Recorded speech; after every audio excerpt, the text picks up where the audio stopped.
fahmi waftah bima'rifatil ilmi wasahil akhlaqana bil hilmi waj'alna mimman yastami'una al-qaul fayattabi'una ahsanah. Wa ba'du, ya teman-teman semua, malam hari ini kita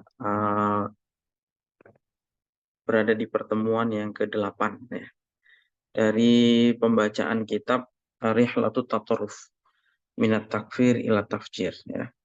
Rihlatut Tatarruf yaitu metamorfosa radikalisme atau ekstremisme dari pengkafiran sampai pengeboman ya. Metamorfosa ini adalah proses atau peralihan gitu ya. Dari mulai orang-orang ekstrem itu gimana perjalanannya. Dari mulai dia mengkafirkan sampai dia melakukan serangan gitu ya. Ini kita sudah di pertemuan ke-8 ya. Kitab ini ditulis oleh seorang ulama Libanon dan merupakan anggota fatwa di sana ya, di negara yang memang negara konflik, sehingga penulis ini adalah orang yang tidak hanya menguasai teori tetapi juga memang mengalami di lapangan bagaimana menghadapi kelompok-kelompok ekstrim ya, yang tentu kelompok ekstrim ini ya ada di semua agama gitu ya, tetapi nah di Islam sendiri juga ada gitu ya. Di Islam sendiri juga berkembang seperti ini dan menjadi penalu bagi Islam yang sebetulnya adalah agama yang rahmatan lil alamin ya. Kita sudah banyak membahas apa namanya berbagai macam tema ya.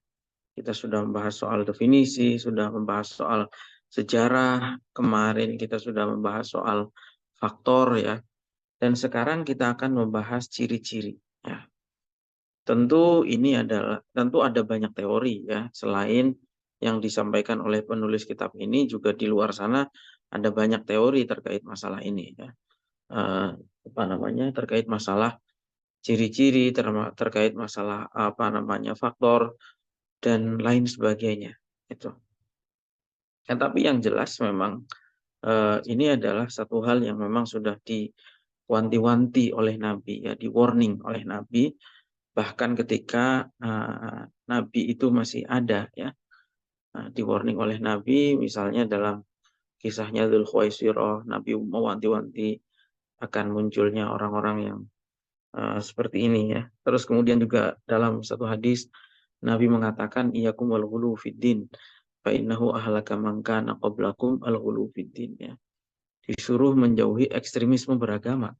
Kenapa? Karena orang-orang dulu itu sebelum kalian, orang sebelum kita ini maksudnya apa? Ya, tentu tidak lain adalah orang-orang Yahudi, Nasrani dan agama-agama yang lain itu dulu hancurnya karena mereka bersikap ekstrem. Baik, sekarang kita buka kitabnya di halaman 46 ya. Halaman 46. Al-Matlabus Tsani. Al-Matlabus Tsani. Ini babak kedua, pembahasan kedua ya. Madzahirut tatarruf. Ciri-ciri atau tanda-tanda ekstremisme itu apa? Itu. Yang pertama ya. Sekarang kita langsung ke yang pertama. Ini terkait ciri-ciri supaya kita jelas ketika mengidentifikasi sesuatu, parameter ekstrim itu apa? Tanda-tanda orang ekstrim itu apa? Ciri-ciri orang ekstrim itu apa? Itu sehingga kita bisa membedakan ya. Tentu ekstrim sendiri itu ada dua ya, ekstrim kanan dan ekstrim kiri. Ekstrim kiri ini yang cenderung liberal, ekstrim kanan ini adalah yang cenderung yang kita bahas pada saat ini ya. Mereka yang ekstrim dengan mengatasnamakan agama itu. Yang pertama, inna awal madzahirit tatarruf wa atas ta'assub lirra'il khata'i ta'assuban la ya'tarifu lil akharina bira'in. Yang pertama ya, ciri-ciri paling mudah dari orang-orang yang ekstrim. Ciri-ciri yang paling gampang yang pertama adalah mereka fanatik pada satu pendapat yang keliru padahal pendapat itu, ya, fanatisme yang sampai membuat dia tidak mampu menerima atau mengakui keberadaan pendapat lain. Tuh. Kadang-kadang kita ini ya fanatik, itu. Tetapi fanatiknya ada. Fanatik itu tidak boleh sampai kemudian menafikan pendapat orang lain. Itu. Contoh kalau orang moderat itu seperti apa? Misalnya Imam Syafi'i. Imam Syafi'i itu meyakini, dan kita di Indonesia adalah kebanyakan pengikut Imam Syafi'i ya, sebagai penganut mazhab Syafi'i. Imam Syafi'i itu misalnya ya dia yakin bahwa yang dilakukan oleh dia itu benar, gitu. Tetapi tetap masih membuka ruang untuk berbeda pendapat. Makanya Imam Syafi'i mengatakan dalam kalimatnya yang harus kita ingat-ingat ya, yaitu Imam Syafi'i pernah mengatakan ra'yi shawabun yahtamilul khoto. Pendapat saya ini benar itu, tetapi mungkin salah itu. Jadi Imam Syafi'i ini ya meyakini bahwa pendapatnya benar, tapi dia masih membuka ruang bahwa tetapi pendapat saya juga bisa jadi salah gitu. Nah, wa ra'yu ghairi khotoun yahtamilu shawab. Sebaliknya, pendapat orang lain itu menurut pandangan saya keliru, tapi mungkin juga benar gitu. Artinya di situ Imam Syafi'i masih membuka ruang pendapat orang lain ya, membuka kemungkinan bahwa meskipun dia meyakini dirinya benar, tapi bisa jadi juga salah. Sementara orang lain itu salah, tapi juga bisa jadi benar. Nah ini yang moderat begini, ya seperti sikapnya Imam Syafi'i ini. Nah, moderat itu ya kita meyakini yang kita kita apa namanya jalani ini benar, tapi bisa jadi ya tapi mungkin salah, dan bisa jadi yang dilakukan orang lain itu tidak tepat, tapi juga bisa jadi itu yang benar gitu ya. Makanya orang berijtihad itu ya antara dua kemungkinan ini, namanya juga ijtihad ya. Nah, kalau benar dapat dua pahala, kalau keliru dapat satu pahala ya. Itu jelas dalam dalam satu hadis ya. Begitu, ini moderat. Kalau misalnya kita sejak awal sudah mengakui pendapat kita salah, itu juga nggak benar ya.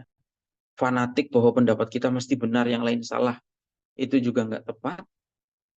Meyakini kesalahan kemudian kita melakukan kesalahan itu juga nggak tepat. Misalnya contoh beginilah, misalnya apa namanya, masalah masalah khilafiyah yang jadi kontroversi itu kan misalnya begini, contoh mengucapkan selamat Natal ya. Banyak ulama yang mengucapkan selamat Natal dan meyakini bahwa mengucapkan selamat Natal itu ya tidak ada masalah dalam konteks muamalah. Makanya ulama-ulama itu nggak melakukan itu ya. Tetapi ada juga ulama yang mengharamkan. Nah, pendapat yang benar itu adalah misalnya seseorang meyakini bahwa mengucapkan selamat Natal itu tidak masalah. Ya udah dia lakukan karena menurut kamu benar ya kamu lakukan. Tapi tetap dengan apa namanya, dengan kesadaran bahwa dirinya juga bisa salah. Ijtihadnya ini bisa salah. Sebaliknya ulama yang mengharamkan itu keliru gitu. Misalnya muamalah hidup sehari-hari dengan non muslim berdampingan, kok misalnya mereka di hari perayaan mereka kita nggak terlibat sama sekali gitu ya.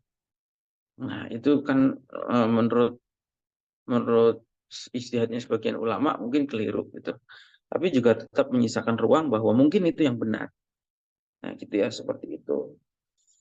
Terus kemudian ini ciri-ciri yang pertama, mesti ngerasa benar. Orang ekstrem itu mesti fanatik bahwa pendapatnya adalah benar. Wa hadza yushiru ila jumudil muta'assib ya, ala fahmin la yasmahu bi ru'yati maqasidis syar'i wala dzurufil asri ya. Apa namanya? Tak ini ya. yang seperti ini dilakukan itu fanatisme itu menunjukkan kepada kejumudan orang yang fanatik. Orang fanatik itu jumud. Jumud itu kolot, nggak berkembang, gitu ya. Pemahamannya ya segitu saja dan tidak melihat maqasid syariah dan juga melihat konteks, ya. Dalam banyak hal, ya. Misalnya contoh, ya. Eh, Dulu dalam fikih pernah ada istilah negara Islam dan negara kafir. Meskipun itu adalah produk ijtihad, ya.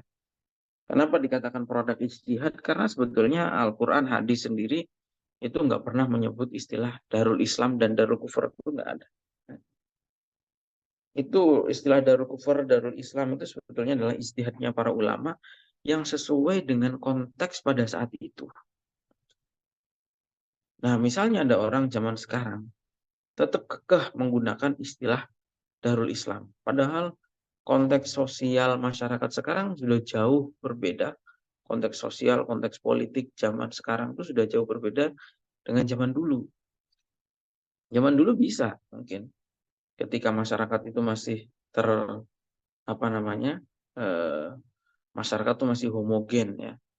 Misalnya mungkin Arab itu identik dengan Islam. Orang yang Arab itu yang tinggal di Arab Islam semua misalnya, ya. Kayak gitu. Itu namanya masyarakat yang homogen. Sementara dunia hari ini itu sangat heterogen. Jangankan satu negara, satu kampung itu kadang-kadang juga agamanya bermacam-macam. Maka ketika untuk menjaga mewujudkan kemaslahatan, ya udah nggak perlu ada istilah embel-embel negara Islamnya, tetapi yang penting adalah eh, kemaslahatan dan nilai-nilai Islam itu bisa terwujud. Gitu. Makanya nggak boleh jumud, tidak boleh tekstual memahami agama itu, ya. Dan kejumud. Ada satu kalimat, ya, dari Imam Al-Qarafi, seorang ahli fikih, usul fikih, yang beliau mengatakan dalam kalimatnya yang masyhur, yaitu al-jumud alal mangkulati abadan dolalun fiddin. Jumud terhadap kutipan, ya. Menganggap bahwa kutipan itu adalah benda mati, ya. Maksudnya kalau ada satu orang mengatakan A berarti sampai selamanya A terus, ya. Kutipan-kutipan itu dianggap sebagai hal yang paten, maka itu adalah kesesatan dalam beragama. Ya, wajahlun bimaqasidi ulama'il muslimin. Bukan hanya kesesatan beragama, tapi juga pasti dia tidak tahu apa yang dimaksud oleh para ulama itu. Baik ulama yang sekarang, wasalaf al-madin, ulama zaman dulu. Kan semua ucapan itu mesti ada konteksnya. Dan belum tentu ucapan yang diucapkan dulu, pendapat yang diucapkan di masa lalu, itu sesuai dengan konteks yang ada sekarang. Bisa jadi, gitu ya, menurut ini seperti yang dikatakan juga oleh para ulama. Bisa jadi misalnya ketika para sahabat atau para imam itu hidup di zaman kita sekarang, pendapat-pendapat mereka juga tentu akan berbeda dengan pendapat yang diucapkan oleh mereka dulu, ya. Jangankan terpaut jarak ratusan tahun. Imam Syafi'i saja dalam diri satu orang bisa punya qaul qadim dan qaul jadid, ya. Pendapat lama dan pendapat baru. Itu biasa. Artinya nggak boleh jumud, nggak boleh hanya meyakini satu hal itu saja secara tekstual, ya. Tuh.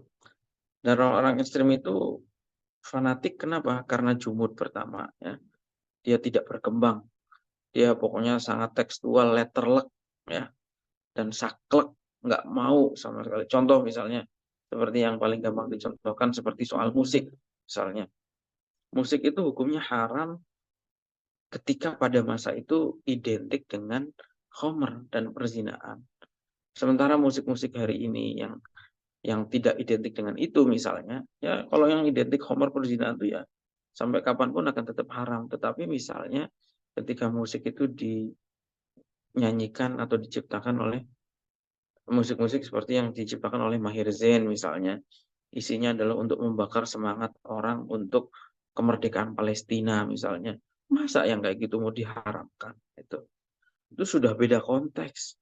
Jangan kaku kayak gitu pendapatnya. Semua yang terkait musik haram misalnya. Nggak boleh kayak gitu. Dan karena selain jumun adalah wala yasmahu li nafsihi bil hiwari ma'al akharin. Kadang-kadang orang-orang ekstrem ini tidak mau diskusi.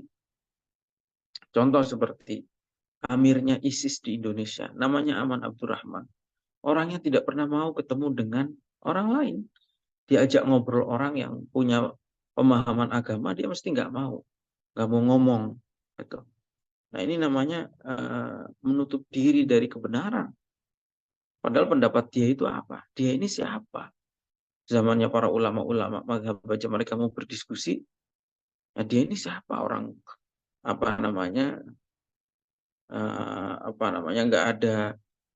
Nggak ada sebutir debu lah dibanding dengan orang-orang seperti Imam Syafi'i maupun para ulama-ulama yang lain zaman dulu. Imam Ahmad bin Hambal itu mau semua ulama mau diskusi, bahkan dulu zamannya Imam Ghazali di Persia itu dulu setiap raja itu setiap hari Jumat ya mengumpulkan para ulama untuk melakukan diskusi.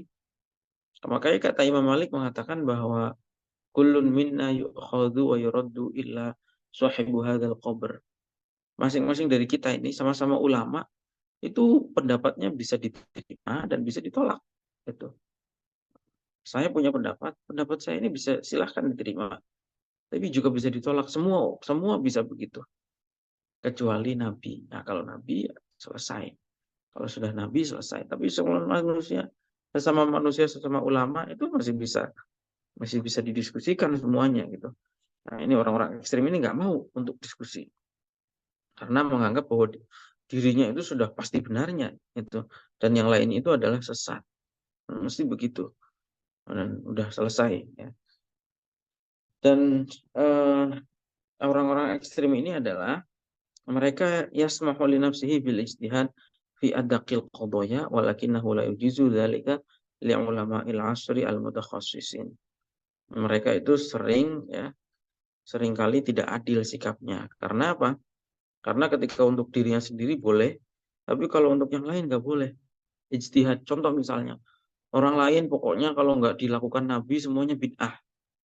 Nah, tapi orang-orang ini, Wahabi-Wahabi ini, ya, dia bahkan membagi tauhid sendiri tanpa ada tuntunan yang namanya tauhid uluhiyah, rububiyah, asma wa sifat. Dari mana itu konsep-konsep kayak gitu itu? Nggak ada ajarannya itu dari Nabi. Itu. Nggak ada ajarannya dari Al-Quran. Dia bikin aja sendiri. Padahal itu apa namanya konsep tauhid ya, konsep akidah. Apalagi hal yang lain. Kalau dianya sendiri seenaknya. Albani itu. Pokoknya hadisnya cocok, sahih. Nggak cocok sama dia meskipun ada di Sahih Bukhari, Sahih Muslim, dhaif. Nah, ini Scarpe Dewi ini namanya ini. Orang-orang Wahabi ini. Nah, terus kemudian yang kedua, ciri-ciri yang kedua. Jadi yang pertama merasa hanya dirinya yang paling benar. Yang kedua adalah at-tasyaddud fil qiyami bil wajibati diniyati fi ghairi mahallihi. Orang-orang ekstrem itu seringkali ya eh, keras dalam menerapkan suatu ajaran Islam di luar tempatnya, bukan di tempatnya. Gitu. Nah, terus jadi kadang-kadang nggak ngerti prioritas. Ya. Watashni alaman taraka sunan wa nawafil kanahu taraka fardhon. Jadi kadang-kadang ajaran tertentu itu seakan-akan wajib, padahal itu nggak wajib. Gitu. Kadang-kadang yang sunnah diwajibkan. Jadi orang-orang ekstrem ini ciri yang kedua adalah yang sunnah itu sering diwajibkan, sementara yang wajib itu sering ditinggalkan. Contohnya apa misalnya? Contohnya adalah contoh misalnya yang namanya yang namanya memelihara jenggot itu misalnya itu eh, kalau diniati ya untuk mengikuti sunnahnya Nabi ya dapat pahala kesunahan. Tetapi Kalau misalnya itu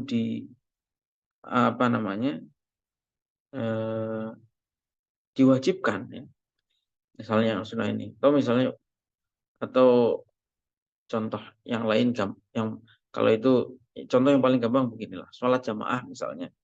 Orang-orang Wahabi ini kadang secara secara simbolik kadang-kadang terlihat paling taat beragama, paling rajin. Misalnya sholat jamaah. Sholat jamaah itu hukumnya apa? Sunnah ya, misalnya. Eh, tetapi ya, ketika dia itu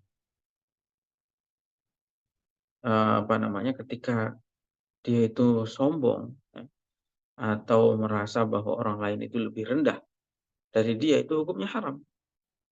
Atau contoh lagi misalnya begini, paling gampang zaman COVID lah, misalnya gini. Orang-orang ekstrim ini menolak untuk menjaga jarak dengan alasan bahwa merapatkan soft itu hukumnya sunnah. Itu ya benar. Merapatkan soft itu hukumnya sunnah, benar. Tapi yang dia lupa adalah menjaga kesehatan itu hukumnya wajib. Itu. Sehingga apa? Kewajiban tentu harus didahulukan daripada kesunahan. Kesimpulannya apa? Ya harus jaga jarak demi kesehatan. Itu sudah sesuai dengan anjuran pemerintah, sudah sesuai dengan anjuran para praktisi kesehatan, dan seterusnya. Jadi gagal menempatkan. Mereka ini kadang-kadang gagal menempatkan. Guyonannya begini. Ada yang tanya, boleh nggak ngaji sama Ustadz Sunnah? Ustadz Sunnah itu karena orang-orang Wahabi ini senang mengklaim bahwa dirinya adalah kelompok Sunnah. Ustadz Sunnah, pesantren mereka namanya pesantren Sunnah. Jawabannya ulama itu apa? Boleh ngaji sama Ustadz Sunnah, tapi harus ngaji sama Ustadz yang wajib dulu. Itu. Maksudnya apa ya? Ngaji ke ulama yang benar dulu. Itu. Jangan hanya kepada orang-orang Wahabi ini. Jadi sering kayak gitu ya. Misalnya misalnya yang tadi pakai jenggot tuh misalnya hukumnya sunnah karena dia tetap karena dia meyakini bahwa Nabi dulu berjenggot misalnya. Tetapi ketika dia berjenggot kemudian dia merasa lebih baik dari orang lain, mengatakan bahwa orang lain itu bermaksiat misalnya, maka itu hukumnya haram. Dan sombong itu adalah dosa yang paling besar yang sangat diwanti-wanti oleh Allah. Jangan sampai manusia itu berlaku sombong. Nggak akan ada manfaatnya itu amal-amal apapun itu kalau sudah ada kesombongan itu. Nah, itu. Ini penyakitnya orang-orang ekstrim itu gitu. Merasa dirinya paling baik. Gitu. Merasa dirinya sombong itulah pokoknya lah. Dan itu hukumnya haram. Percuma melaksanakan sunnah, tapi dia sombong. Hilang pahalanya. Dan kadang-kadang bahkan hanya karena orang itu meninggalkan amaliyah yang sifatnya furu, kadang-kadang dikafirkan. Nah ini ekstrimnya. Amal-amalan sepele ditinggalkan, langsung divonis kafir. Nah. Oke, yang ketiga adalah al-unfu fit ta'amuli wal khusyunati. Ciri radikalisme itu apa? Senang menggunakan kekerasan. Itu. Makanya orang ekstrim itu salah satunya senang menggunakan kekerasan. Kalau dia yakin saja misalnya disimpan dalam hatinya bahwa dia ini benar misalnya. Atau ketika orang meyakini kebenaran terus kemudian dia ingin perubahan itu dilakukan secara pelan-pelan, itu tidak ekstrim. Ya. Misalnya kita menghendaki kebaikan, misalnya kita pengen banget setiap Ramadan itu semua umat Islam itu berpuasa. Pasti kan pengennya begitu ya. Tetapi keinginan itu bagi orang-orang moderat, ya dilakukan tidak boleh dengan kekerasan. Dilakukannya dengan apa? Ya dengan dakwah. Misalnya ngajarin masyarakat bahwa Ramadan itu cuma 1 bulan dalam 1 tahun. Dan di bulan Ramadan itu hukumnya puasa itu wajib dan seterusnya lah. Dengan menyampaikan pahala puasa dan seterusnya. Itu memotivasi orang agar mau taat berpuasa. Tapi kalau orang ekstrim lain. Dia pokoknya lihat orang minum atau makan di pinggir jalan misalnya, langsung aja dipukulin misalnya gitu. Itu penyelesaian dengan cara-caranya orang ekstrim, senangnya begitu ya. Padahal belum tentu yang buka itu orang yang wajib berpuasa. Bisa jadi dia musafir, makanya karena musafir dia akhirnya berbuka, itu, dan seterusnya, itu kan. Jadi ini karakter orang ekstrim, senang dengan menggunakan kekerasan. Atau lihat orang bermaksiat misalnya di pantai misalnya, ya semua juga nggak setuju ya, namanya membuka aurat misalnya orang berjemur dengan membuka aurat misalnya di depan umum itu ya, apa namanya, alamiahnya seorang muslim itu ya nggak setuju karena itu tidak menutup aurat. Tapi bagi orang yang moderat, cara yang harus dilakukan itu ya dakwah, didakwahi. Tapi bagi orang-orang ekstrim, nggak sabar dia berdakwah. Pokoknya lihat ada orang masih berangkat ke gereja, misalnya belum didakwahi, belum diajari tentang apa namanya Islam itu apa, langsung aja dibom. Nah ini orang ciri-ciri orang ekstrim. Itu. Nabi aja dulu nggak gitu. Nabi itu prosesnya 13 tahun di Mekah dakwah dulu. Tuh. Dan sampai kapanpun Nabi itu ya eh, dakwah itu atau upaya-upaya persuasif selalu lebih didahulukan. Perang hanya terjadi pada saat Nabi diserang. Gitu. Nah, gitu. Orang-orang ekstrem itu jadi ciri-cirinya senang menggunakan. Ini kata kunci ya. Jadi orang-orang radikal itu salah satu kata kuncinya adalah ciri-cirinya dia menggunakan kekerasan. Kalau semua orang, kalau soal menginginkan kebaikan, perubahan yang baik, semua manusia juga punya keinginan untuk itu. Ya. Tapi ini soal cara. Kalau orang yang moderat, misalnya, sebagai warga negara Indonesia yang baik, ingin perubahan, berjuanglah lewat undang-undang, misalnya, berjuang lewat peraturan pemerintah, bukan ujuk-ujuk tiba-tiba langsung ngebom dan seterusnya. Ini bukan, ini orang ekstrim. Ya. Gitu. Kemudian, bukan hanya itu, tetapi juga kasar dalam berdakwah. Kadang-kadang mau dakwah tapi kasar. Contohnya apa? Ya Rizik Syihab gitu. Wah, ada Islam kayak gitu itu mulai kapan gitu. Ada Islam dicampaikan dengan caci maki, jokodok, istana setan, harus buta mata buta hati, Gus dulu kan apa ngata-ngatain Gus Dur dan seterusnya itu nyaci maki itu ajarannya siapa? Itu kata Imam Malik, kalau ada orang mengaku menyampaikan Islam tapi dengan caci maki, ketahuilah bahwa itu bukan Islam, kata Imam Malik. Karena Islam tuh nggak membutuhkan itu, nggak membutuhkan caci maki.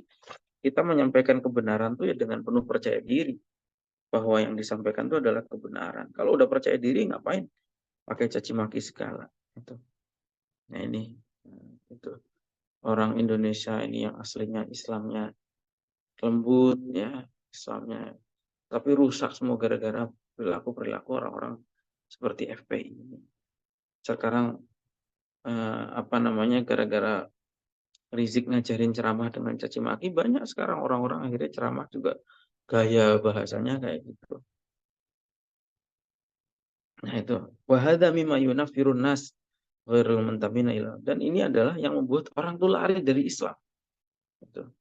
Dan saya udah pernah ngalami ya ketemu orang yang udah nggak minat sama Islam tuh gara-gara lihat Rizik. Gitu. Nah ini dan Nabi dulu udah mengingatkan inna minkum munafirin, di antara kalian tuh yang memang ada orang yang buat manusia tuh lari dari Islam. Coba gimana caranya orang bisa simpati kalau cara-cara penyampaian Islam itu adalah dengan caci maki seperti yang dilakukan oleh Rizik dan kelompoknya itu ya. Gitu. Apalagi yang bukan hanya caci maki tapi sampai ngebom dan seterusnya, sama sekali orang nggak apa namanya nggak akan simpati. Ya. Dan Islam itu nggak mau Allah itu Islam disampaikan dengan cara-cara seperti itu. Yang keempat, yaitu ciri-ciri orang ekstrem adalah su'udzoni bil akharin. Wan nadhur ilaihim nadharatan tasya'umiyatan la la tara'a ma lahum al hasanah wa tadkhumu min sayyiatihim. Ciri-ciri keempat adalah suka berprasangka buruk ya dan merendahkan orang di luar kelompoknya. Contohnya misalnya orang ziarah kubur disebut kuburiyun, disebut penyembah kuburan. Nah ini padahal jelas nggak, padahal orang-orang yang ziarah kubur itu nggak ada yang menyembah kuburan. Dia antara dia ingin mengambil ibroh tentang kematian, atau dia ingin mendoakan orang yang sudah meninggal, ya kayak gitu.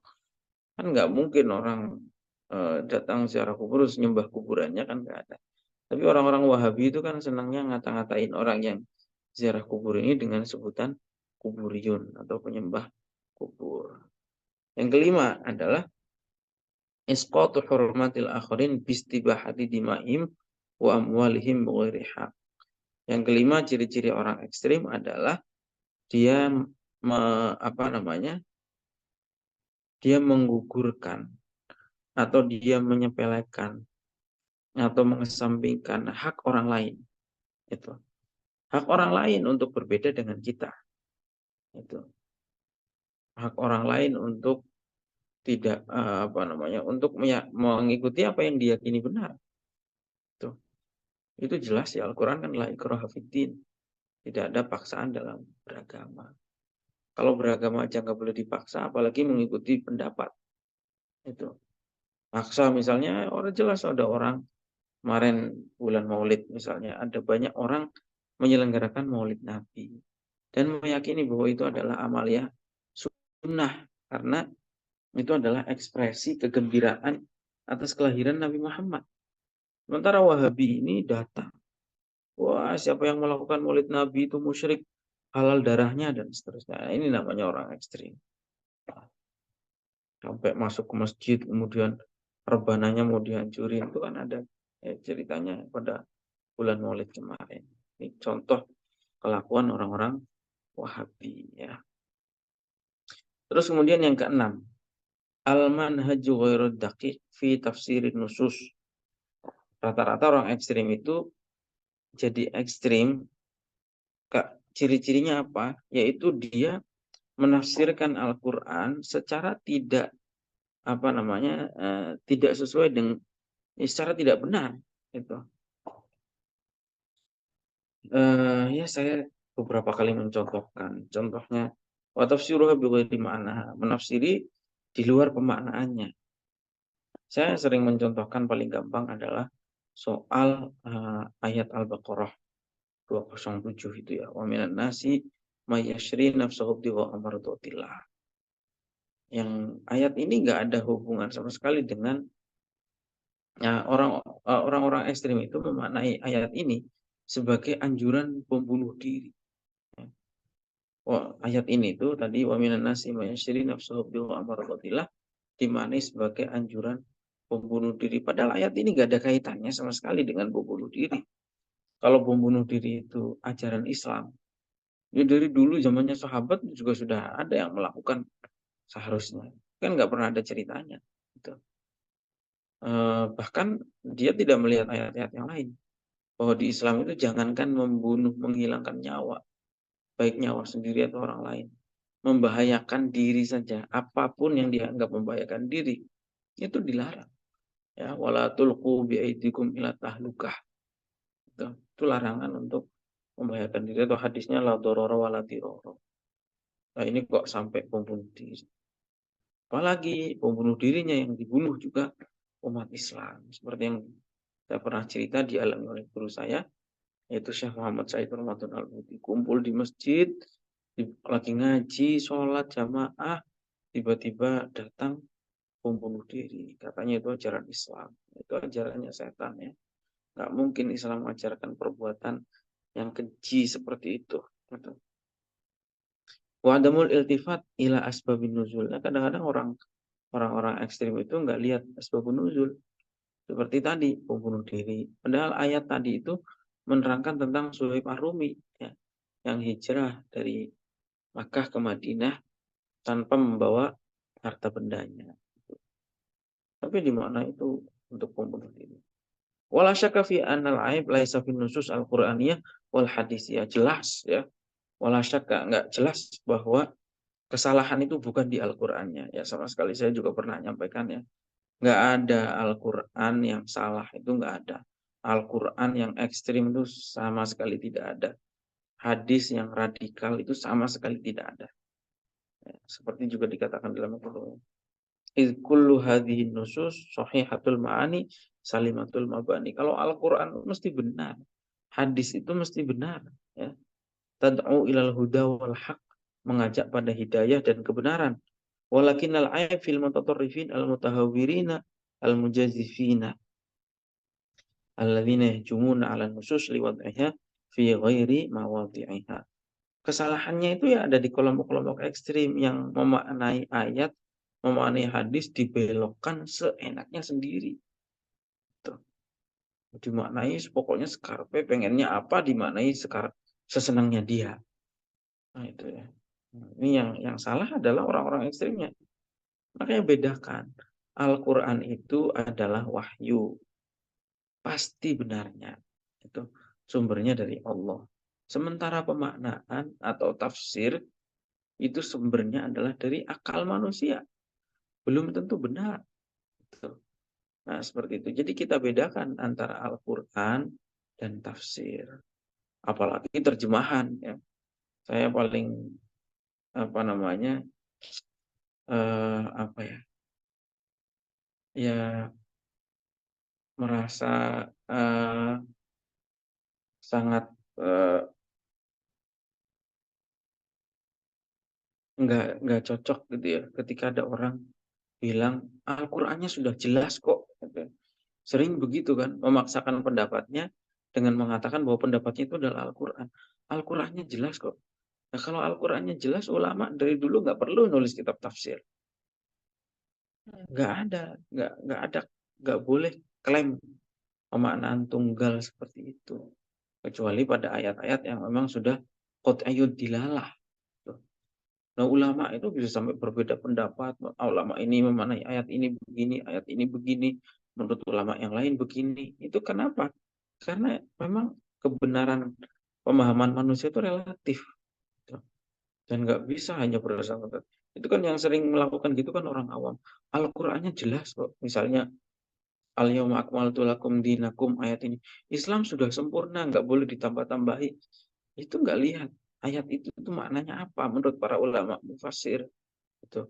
Dengan alasan itu akhirnya jumud, nggak boleh ngapa-ngapain kecuali yang apa namanya yang disampaikan oleh Al-Quran misalnya gitu. Nggak begitu pemaknaannya. Gitu. Wong setelah ayat itu turun aja. Maksudnya kan ayat itu ayat yang berkaitan dengan halal haram itu sudah berhenti. Itu. Tapi hal-hal lain bukan berarti larangan untuk berinovasi, berkreasi. Itu ya. Kadang-kadang orang-orang awam ini susah juga kadang dikandani. Ya. Padahal mereka nggak ngerti. Sementara yang ngandani orang yang ahli. Gitu. Yang ngerti. Tapi ya itu. Fanatik itu begitu. Wa min hadzal qabil i'tibaruhum al-mujtama'at al-islamiyah al-mu'asirah bi mujtama'atun kafirah. Jadi kadang-kadang orang ekstrem ini juga punya pendapat bahwa komunitas yang ada hari ini adalah komunitas yang kafir. Dengan dasar ayat wa malam yahkum bima anzalallah fa ulaika humul kafirun. Kalau diterjemahkan kan begini, barang siapa tidak menggunakan hukum Allah, maka dia kafir. Coba kalau terjemahannya saja bahaya sekali. Kafir semua yang dianggap tidak menggunakan hukum Allah. Padahal apa? Padahal menurut para ulama mufasir, wahadil ayat nazalat fil kufar. Padahal ayat ini itu turunnya untuk orang-orang kafir. Itu. Makanya Ibnu Umar pernah mengatakan, orang-orang ekstrem itu adalah orang-orang yang menerapkan ayat-ayat yang sebenarnya turun untuk orang kafir, kemudian diterapkan kepada orang Islam. Ini kan dulu terkait orang Yahudi. Orang Yahudi, apa namanya, ketika menerapkan hukum pidana, dia tebang pilih antara kalangan terhormat dan kalangan orang biasa. Makanya dikritik sama Allah itu. Nah, ayat sebelumnya itu kalimatnya adalah ya ahlal kitab. Gitu. Artinya memang ayat barang siapa tidak menggunakan hukum Allah maka dia kafir. Itu adalah berlaku untuk orang-orang ahlul kitab, orang Yahudi Nasrani. Itu menurut tafsirnya siapa coba? Bukan tafsirnya kita. Tafsirnya sahabat Al-Barra bin Azib radhiyallahu anhu. Jadi menurut sahabat Al-Barra bin Azib ini, ayat ini udah selesai. Nggak berlaku untuk orang Islam. Tuh. Atau gitu, menurut pendapat yang kedua yang disampaikan oleh Abdullah bin Abbas yang dijuluki sebagai tarjumanul Quran, orang yang paling ahli memaknai Al-Quran, yaitu Ibnu Abbas mengatakan kufur di situ adalah kufrun duna kufrin. Ya, bahwa itu kufur yang tidak sampai mengeluarkan seseorang dari agama. Tuh. Kayak kufur nikmat itu kan nggak sampai kafir beneran. Atau seorang perempuan kepada suaminya disebut yakfurnal ashir, ya, mengkufuri suaminya, itu maksudnya bukan kafir dalam arti keluar dari agama, ya. Tapi ya model-model kelompok-kelompok teroris ini memang ngawur. Mereka tidak ikut nabi, tidak ikut sahabat, tidak ikut ulama, seenaknya saja, dan ironisnya itu diatasnamakan Islam. Itu. Yang ketujuh adalah akhdul ma'rifah ad-diniyah min ghairi thiqatil ulama. Orang ekstrim itu senang mengambil pendapat keagamaan bukan dari dari ulama yang terpercaya. Itu. Makanya saya pernah kutip salah satu hasil penelitian seorang akademisi yang menyebutkan orang-orang ekstrim itu, orang-orang Wahabi, orang-orang teroris itu backgroundnya 59,1% itu adalah eksakta, bukan ilmu keislaman. Mereka bukan ahli Islam. Itu. Nah, seperti itu. Dan banyak kengawurannya. Contoh misalnya di sini dicontohkan. Misalu dzalik al-ifta bitazwiji ukhtin au ummin duna an tutlaq, ya. Jadi orang ekstrim itu saya sudah sering dengar kalau di Indonesia. Tapi ternyata di Libanon juga berlaku, ya. Orang-orang teroris itu senang kalau misalnya contoh suaminya tidak mau gabung dengan kelompoknya. Misalnya ada orang teroris masuk ke ISIS misalnya atau JAD. Ada seorang istri masuk ke JAD. Kemudian suaminya nggak mau ikut. Itu menurut kelompok-kelompok teroris, itu istrinya boleh untuk dinikahi. Itu kan namanya ngawur. Atau kadang-kadang juga tadinya suami istri sama-sama ISIS. Setelah itu suaminya keluar dari ISIS. Itu istrinya langsung jadi rebutan. Itu. Ini ngawur, ya. Ini ngawur.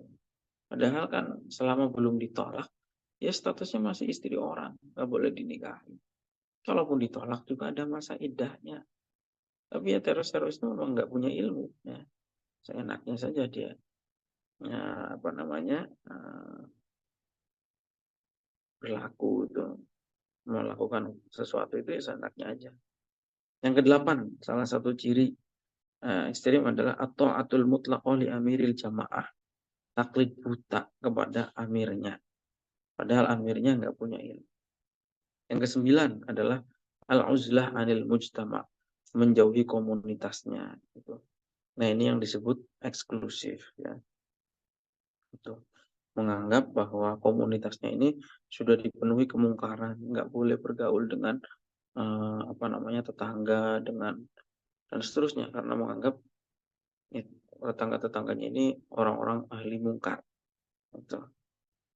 Dan yang kadang-kadang tidak jarang mereka sampai akhirnya membuat komunitas sendiri, membuat perumahan-perumahan eksklusif, perumahan sunnah katanya. Atau seperti di Temboro misalnya, bikin sendiri kampung Madinah atau kampung apa. Dia tidak dia tidak tahu bahwa Islam itu adalah agama yang membaur, yang terbuka, agama dakwah. Bagaimana mau dakwah kalau eksklusif, nggak mau bersentuhan, nggak mau berinteraksi dengan orang lain, gitu. Ya seperti itu, ya.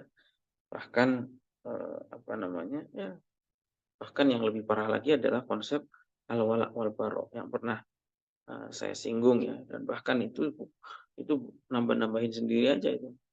Padahal kalimat istilah al-wala wal bara ini nggak ada di dalam Islam. Kadang-kadang juga, ya, di sini tambahannya di halaman berikutnya, di halaman 49, kadang-kadang juga mereka meyakini bahwa mereka ini hidup di fase Mekah. Sehingga apa? Ya, sehingga mereka nggak wajib sholat. jamaah, tidak wajib sholat Idul Fitri, Idul Adha. Gitu. Ini persis dengan yang dilakukan oleh NII sebetulnya ya. Kelompok NII, termasuk ya Panji Gumilang itu kan dia yang meyakini bahwa sholat itu ya nggak perlu, haji nggak perlu, ini masih di fase Mekah. Nanti kalau sudah berdiri negara Islam, nah itu baru fase Madinah. Ini kan seenak-enaknya sendiri aja mikir agama itu, nggak berdasarkan hujah itu. Kama annahum qarraru i'tibarul musyarakati fil intikhabati aw tarsyihilaha kufron. Seperti juga mereka meyakini bahwa keterlibatan dalam pemilu itu adalah kekafiran itu. Dan bahkan yang lebih parah lagi wa anna shalah fil masajid al-qaimati riddatun anil Islam. Bahkan mereka meyakini bahwa masjid yang dibangun oleh orang di luar kelompoknya itu adalah masjid diror, ya, masjid yang harus dihancurkan. Makanya seperti yang saya cerita tadi ya, contohnya ya, guru saya itu bagaimana dia sedang di masjid lagi ngaji, dibom. Masjid Umawi yang dibangun zamannya dinasti Umayyah kemudian dibom dan seterusnya. Ini karena mereka meyakini atau kadang-kadang teroris-teroris itu kadang-kadang kalau apa namanya di penjara yang nggak mau sholat dia karena meyakini bahwa itu adalah tempatnya pemerintah yang tohut gitu ya. Itu ya seenak-enaknya sendiri aja kayak gitu. Dan bahkan juga ini bukan hanya yang teroris, yang ekstrim lagi itu ya LDII. Ya, LDII itu tidak mau sholat kecuali di masjidnya sendiri. Gitu. Makanya orang LDII itu meskipun 5 orang dia bangun masjid. Sebaliknya orang luar LDII dilarang untuk ikut sholat di masjidnya LDII. Ya, kalau soal ada orang lain masuk langsung dipel karena dianggap kafir dan najis. Ya. Ini ekstrim. Gitu. Gitu ya. Hanya ciri-cirinya. Yang ke-10 adalah taduru mu'dhamu afkari hadhil jama'ah hawla fikratin mihwariyatin hiya ma yusammunaha fikratul hakimiyati lillahi wahdah. Secara umum semuanya tadi itu akarnya apa? Ya. Akarnya adalah yaitu pemikiran mereka yang disebut dengan teologi hakimiyah atau ideologi hakimiyah, yaitu yang mengatakan bahwa manusia ini tidak ada yang menerapkan hukum Allah, makanya hukumnya kafir semua. Itu. Pemikiran ini pertama kali muncul bukan dari Nabi, bukan dari sahabat, bukan dari tabi'in, bukan dari tabi'in, tapi dari seorang ekstremis dari Pakistan, yaitu Abul A'la al-Maududi namanya, yang kemudian itu diikuti oleh Said Qutb, ya, yang dihukum mati di Mesir. Ya. Said Qutb. Dan kemudian juga menyebar. Ya. Jadi bikin-bikinan sendiri, ini nggak ada sejarahnya dalam Islam. Jadi mereka itu satu sisi seringkali mengklaim sebagai pengikut sunnah Nabi, tapi di sisi lain mereka senang juga bikin-bikin sendiri, kayak contohnya pemikiran hakimiyah ini. Ya. Nah, itu ya baru diciptakan abad-abad terakhir ya, abad-abad ya, oleh seorang dari Pakistan yang namanya Abul Ala al-Maududi dan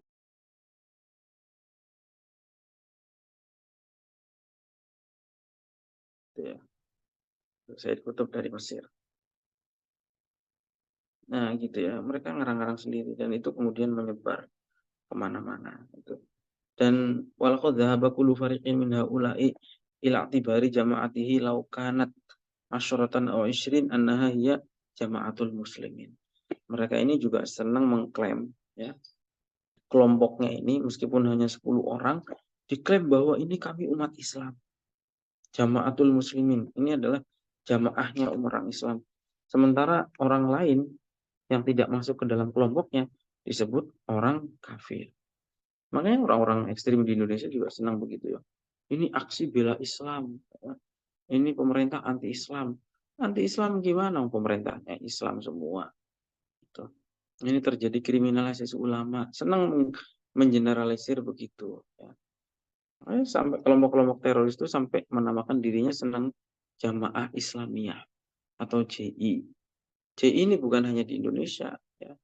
Di Pakistan ada JI.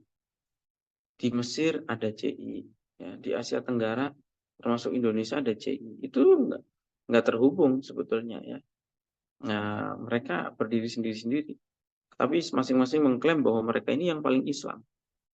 Atau seperti LDII, namanya dulu LDII itu namanya Islam Jamaah, ya, bahwa hanya jamaahnya dia sendiri saja yang masuk surga. Gitu. Nah ini ya orang-orang ekstrim. Nah kadang-kadang juga ya orang-orang ekstrim itu adalah waghaliban ma yataqabbalu afradu hadhil jamaah al-mutatarrifah hadhil awamir biduni munaqashah. Kadang-kadang yang begini ini didoktrin tanpa boleh ada tanya jawab, nggak boleh. Ya. Pokoknya kamu mau ikut ya nggak boleh banyak tanya. Gitu. Nah, seperti itu. Bahkan tidak jarang orang-orang ekstrem itu sampai mengkafirkan orang tuanya, ibunya, dan seterusnya. Ya contohnya kemarin yang baru ditangkap di Batu, Malang. Ya, itu. Ini dari keluarga Salafi Wahabi. Bapaknya Salafi Wahabi, ibunya Salafi Wahabi, anaknya Salafi Wahabi. Dipesantrenkan di Pondok Salafi Wahabi di mana? Di Depok. Dipindahkan lagi ke pesantren Salafi Wahabi di Pemalang. Terus dipindahkan lagi di pesantren Salafi Wahabi di Malang. Sama-sama Salafi, tapi anaknya menganggap bapaknya ini kafir. Dan bahkan kita bisa baca di berita itu, anaknya sama sekali nggak punya respect sama orang tuanya, nggak punya adab. Ya. Ini orang-orang ekstrim senang begini. Ya sering kadang-kadang ada yang orang tuanya mengira dia kuliah, padahal uang yang dikirim orang tuanya itu dibuat untuk setoran kepada pimpinan kelompoknya gitu. Bahkan dia sudah menganggap bahwa orang tuanya itu kafir. Ini juga banyak cerita-cerita seperti itu. Yatlubu ta'ah al-umya min atba'ihi. Mereka menuntut taklid buta dari para pengikutnya. Pokoknya nggak boleh beda sedikit. Beda sedikit dianggap sebagai sudah keluar dari agama. Dan ghaliban takunu tijahatu haula'il qadah mu'adiyatun linidham al-qaim. Dan ciri-ciri yang lain lagi adalah orang ekstrim itu mesti memusuhi pemerintahannya, mesti mengkafirkan pemerintahannya. Dari zamannya Khawarij sampai zaman kita sekarang. Dulu kurang apa? Khalifah Ali bin Abi Thalib, seorang sahabat, seorang pemuda yang pertama kali masuk Islam. Dia tidak lain adalah sepupunya Nabi dan juga menantunya Nabi, orang ahli ibadah yang berjuang untuk Islam dan sudah dijamin masuk surga. Tapi oleh orang-orang Khawarij itu dikafirkan dalam posisi Ali sebagai kepala pemerintah. Kalau sekarang Ali ini presiden lah, dan kemudian presidennya dikafirkan. Dari dulu orang-orang ekstrem itu begitu, ya. Pasti mengkafirkan pemerintahnya. Amal a'du alladhi yantamuna ila hadhihi tanzimat fa aghlabuhum minasyabab al-ha'ir. Kebanyakan ya pengikut organisasi-organisasi radikal teror ini kebanyakan adalah anak-anak muda yang bingung. Istilahnya orang sekarang ya anak muda yang mencari jati diri gitu ya. Saya tuh hidup harus gimana, harus seperti apa. Nah itu paling gampang itu didoktrin. Tuh. Dan kadang-kadang juga kamala yunsaf ya dasyak amrul mal. Kadang-kadang juga persoalan harta itu.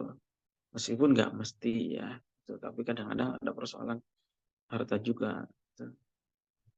Nah kemudian ya kalau kadang-kadang juga menggunakan ancaman ya itu. Liyasir ada ba'dama yusamma biwasil dimagh. Nah, anak-anak muda ini biasanya dilakukan cuci otak gitu. Sehingga sudah nggak mampu berpikir objektif lagi, tidak mampu berpikir kritis, pokoknya disuruh pembunuh diri ya pembunuh diri aja. Anak yang ditangkap di Malang kemarin ya, minggu lalu itu kan anak usia 19 tahun, masih sangat muda sekali. Mungkin dia bingung harus ngapain dalam hidup ini. Akhirnya dia memutuskan untuk melakukan itu. Tadinya dia ikut bapaknya Salafi Wahabi, dia ingin yang lebih konkret, akhirnya gabung ke ISIS lewat internet. Ya, gitu. Ini apa namanya setelah melalui proses yang namanya cuci otak. Setelah dicuci otak itu sudah nggak sadar. Apapun yang diperintahkan amirnya dianggap sebagai satu hal yang pasti benar dan harus dilaksanakan tanpa ada pertanyaan sama sekali. Gitu. Nah ini saya kira teman-teman semuanya ya terkait dengan ciri-ciri apa namanya atau parameter radikal itu apa. Nah itu yang sudah kita bahas ya, ada 10 parameter yang ditulis di dalam kitab ini.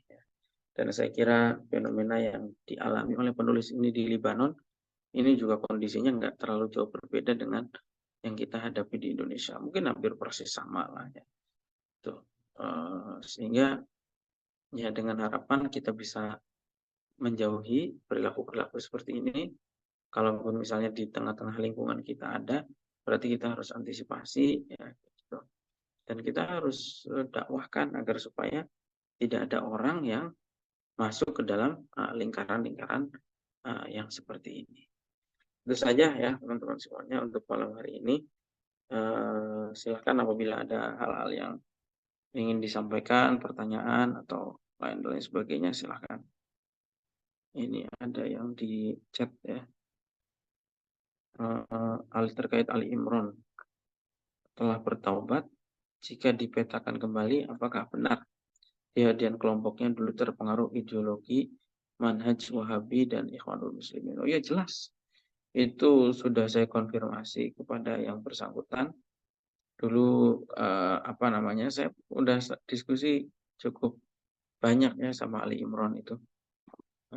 Dan dia mengatakan bahwa memang dulu yang dipakai untuk mendoktrin dia itu ya buku-buku Salafi Wahabi itu. Nah, seperti itu. Yang digunakan mendoktrin dia itu buku-buku Salafi Wahabi. Itu. Dan kemudian apa namanya soal Ikhwanul Muslimin ya apa organisasi yang dia ikuti ketika dia di Afghanistan itu adalah organisasi yang didirikan oleh anggota Ikhwanul Muslimin. Itu. Kalau terhadap Said Kutub otomatis ya mereka taklid kepada Said Kutub. Meskipun pada saat itu ada juga tokoh lain yang namanya Abdullah Azam ya, yang menulis kitab Tarbiyah Jihadiyah. Kedua, apa ini? Memberikan edukasi pada kami tentang madakhilah dan potensi berbahaya. Saya tahu madakhilah sendiri dicela habis oleh Salafi. Saya belum terlalu mendalam soal madakhilah ini apa ini. Apa namanya? Kurang tahu, mungkin nanti saya pelajari dulu soal madakhilah ini. Saya malah baru dengar ya. Maksudnya belum. Kalau apa namanya? Madakhilah ini mungkin maksudnya adalah ini ya pengikutnya Robi Al-Madkhali ya. Jadi gini intinya prinsipnya. Jadi prinsipnya gini, orang-orang seperti yang pernah saya singgung juga ya, orang-orang ekstrim itu salah satu karakternya adalah dia kanibal. Kanibal itu apa ya? Gampang menyalahkan, saling menyalahkan dengan yang lain. Itu sehingga apa? Sehingga apa namanya? Misalnya antara satu kelompok misalnya sesama Salafi itu gampang sekali berseteru ya. Sampai di kalangan Salafi itu terjadi seperti misalnya saling mubahalah, saling mentahdir, itu sering terjadi. Makanya Salafi itu faksinya banyak, dan satu faksi dan faksi yang lain meskipun mereka sama-sama mengaku sebagai Salafi tetapi mereka sendiri saling menyalahkan, itu biasa ya. Seperti yang saya barusan contohkan, bapak anak ibu itu sebetulnya sama-sama Salafi semuanya gitu. Bahkan yang memondokkan anak ini ke pondok Salafi itu ya bapaknya. Tapi kemudian anaknya ternyata lebih keras dan bahkan mengkafirkan bapaknya gitu. Salafi itu terpecah-pecah. Salafi pengikutnya Utsaimin beda dengan pengikutnya Albani ya. Pengikutnya Albani beda dengan pengikutnya Bin Bas. Pengikutnya Bin Bas beda dengan Salafi yang uh, Sururi misalnya, ya. Salafi yang Yamani kayak gitu. Itu bukan berarti mereka itu apa namanya? Bukan berarti yang satu itu ada yang satu benar dan yang lain salah. Tetapi mereka itu memang tipikalnya begitu. Sama-sama Salafi, tapi ketika beda sedikit saja langsung mengkafirkan temannya kayak gitu. Ya, itu udah karakternya Salafi itu ya begitu itu. Gitu. Baik, ada lagi mungkin? Nah, nggak ada ya. Baik, kalau memang nggak ada, kita sambung lagi pada hari Rabu yang akan datang, insya Allah. Mudah-mudahan apa yang kita pelajari ini bermanfaat ya, dan mudah-mudahan kita diberikan kesempatan untuk terus menambah ilmu untuk memperbaiki diri kita. Allah alam. Assalamualaikum warahmatullahi wabarakatuh.